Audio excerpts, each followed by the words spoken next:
AP DSC నియామకాల్లో జరిగిన అవకతవకలకు నైతిక బాధ్యత వహిస్తూ విద్యాశాఖ మంత్రి నారా లోకేష్ తక్షణమే రాజీనామా చేయాలని మాజీ మేయర్ మొహమ్మద్ వసీం డిమాండ్ చేశారు. తన కార్యాలయంలో ఆయన మీడియాతో మాట్లాడుతూ ఢిల్లీలో యువత నీట్ పేపర్ లీకేజీ వ్యవహారంపై సాగించిన పోరాటం స్ఫూర్తిదాయకంగా నిలుస్తోందన్నారు.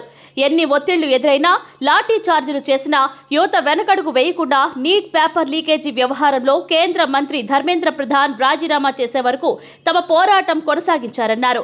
కేంద్రంలో నీట్ పేపర్ లీకేజీ వ్యవహారం లాగానే ఏపీలో నిర్వహించిన డిఎస్సి నియామకాల్లో కూడా అనేక అక్రమాలు జరిగినా ముఖ్యమంత్రి చంద్రబాబు నాయుడు కానీ మంత్రి నారా లోకేష్ కానీ నోరు విప్పకపోవడం అనేక అనుమానాలకు దారితీస్తోందన్నారు.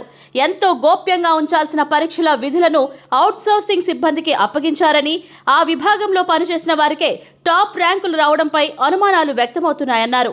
వీటిపై సిబిఐ విచారణ జరిపించి నిజాలు నిగ్గు తేల్చాలని, అదేవిధంగా డిఎస్సి అక్రమాలకు బాధ్యత మంత్రి నారా లోకేష్ బాధ్యత వహించాలని ఆయన డిమాండ్ చేశారు. కొన్ని రోజులుగా ఢిల్లీలో జరిగినటువంటి జంతర్ మంతర్లో ఏ విధంగా యువత ప్రొటెస్ట్ చేస్తున్న విషయం అందరికీ తెలిసినదే. యావత్ భారతదేశం కూడా దీనిపై చర్చ జరుగుతున్న విషయం కూడా అందరూ చూస్తున్నాం. నీట్ పేపర్ లీక్ సంబంధించి ఎడ్యుకేషన్ మినిస్టర్ ధర్మేంద్ర ప్రధాన్ గారు జవాబుదారీతనం ఉండాలని చెప్పేసి కాక్రోచ్ జనతా పార్టీ కావచ్చు,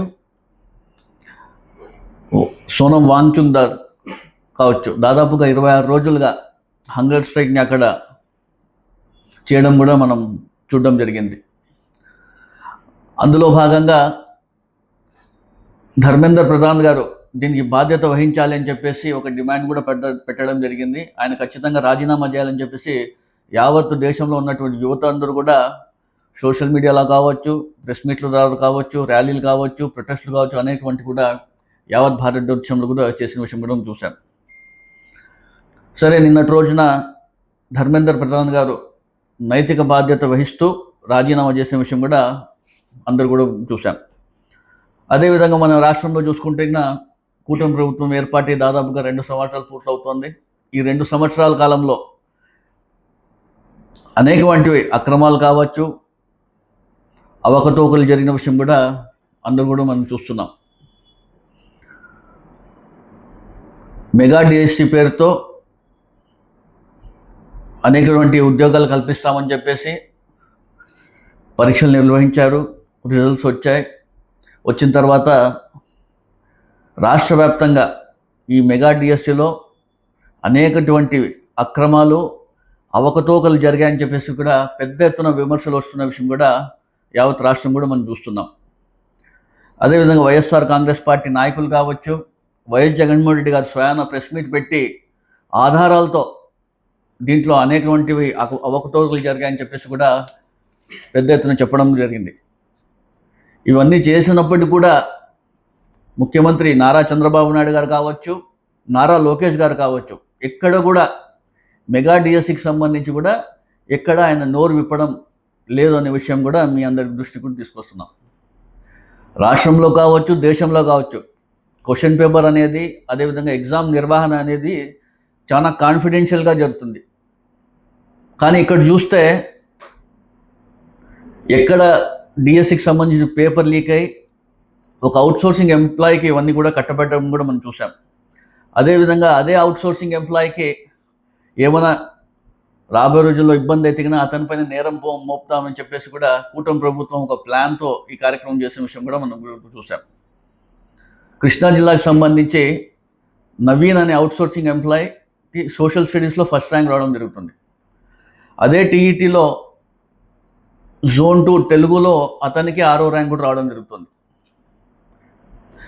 ఇంతకన్నా దారుణం ఎక్కడన్నా మనం చూసామా? సరే, మెరిట్ లిస్ట్లో అతనికి ఫస్ట్ ర్యాంక్ వచ్చింది, కానీ కూటమి ప్రభుత్వం పెద్దలు మాత్రం అతనికి ఉద్యోగం ఇవ్వరు. దీనికన్నా ఇంతకన్నా దౌర్భాగ్యం, ఇంతకన్నా అవకతవకలు జరిగిన సంఘటనని మనం చూస్తున్న విషయం కూడా ప్రజలందరూ ఒకసారి గమనించాలని తెలియజేస్తున్నారు. నారా లోకేష్ గారు చూస్తే విదేశాలకు వెళ్ళి నేను ఉద్యోగాలు కల్పిస్తాను, పెట్టుబడులు తీసుకొస్తాను, యువతకు అందరూ కూడా అనేక ఉద్యోగాలు, లక్షల్లో ఉద్యోగాలు తీసుకొస్తానని చెప్పడం జరుగుతుంది. అయ్యా నారా లోకేష్ బాబు గారు, ఇక్కడ మీరు డిఎస్సిలో ఏవైతే ఉద్యోగాలు కల్పించినారో అది సక్రమంగా లేదో దాంట్లో అవకతవకలు జరిగాయని చెప్పేసి కూడా యావత్ రాష్ట్రం అంతా కూడా చెప్పడం జరుగుతుంది. మీరు దానిపైన మీరు నోరు విప్పాలని చెప్పేసి కూడా మీకు మేము తెలియజేయడం జరుగుతుంది. మేము ఒకటి చెప్పడం తెలుస్తుంది. వైఎస్ఆర్ కాంగ్రెస్ పార్టీ కావచ్చు, ప్రజా సంఘాలు కావచ్చు, యువత కావచ్చు, ప్రతి ఒక్కరు కూడా ఒకటి కోరుతున్నారు. మెగా డిఎస్సిలో అవకతవకలు జరిగాయి, దీనిపైన ఖచ్చితంగా సిబిఐ ఎంక్వైరీ వేయాలి. మీరు దీన్ని ఏదో తప్పించుకోవాలని చూస్తే కూడా మేమందరూ కూడా ఊరికే ఉండే పరిస్థితి ఉండదు. రాబోయే రోజుల్లో ప్రజలందరూ కూడా గమనిస్తున్నారు. ఖచ్చితంగా